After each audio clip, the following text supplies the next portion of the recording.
உள்ளங்களையும் ஈர்க்கக்கூடிய அளவிற்கு அற்புதமான உரையாற்றி பொன்மனச் செம்மலின் புகழ்பாடி பொன்மனச் செல்வியின் தாய்க்குலத்திற்கு அவர்கள் ஆற்றிய சாதனையெல்லாம் அடுக்கடுக்காக எடுத்துச் சொல்லி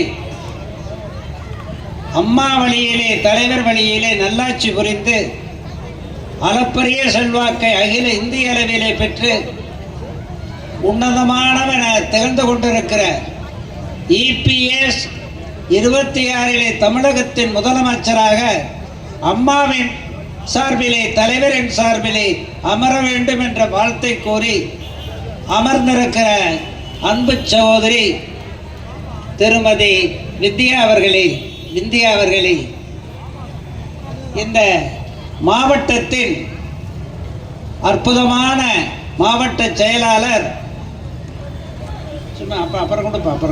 அற்புத செயலாளர்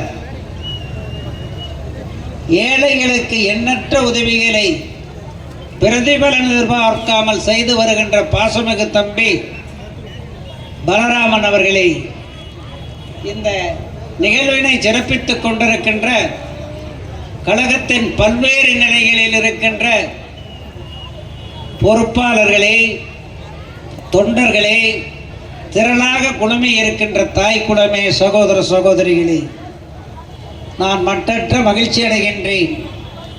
இது சாதாரண பொதுக்கூட்டம் அல்ல. இந்தியா பேசுகிறார் என்றாலே வெள்ளம் போல் வந்து குவிகின்ற பெண்கள் கூட்டத்தை பார்க்கிறேன்.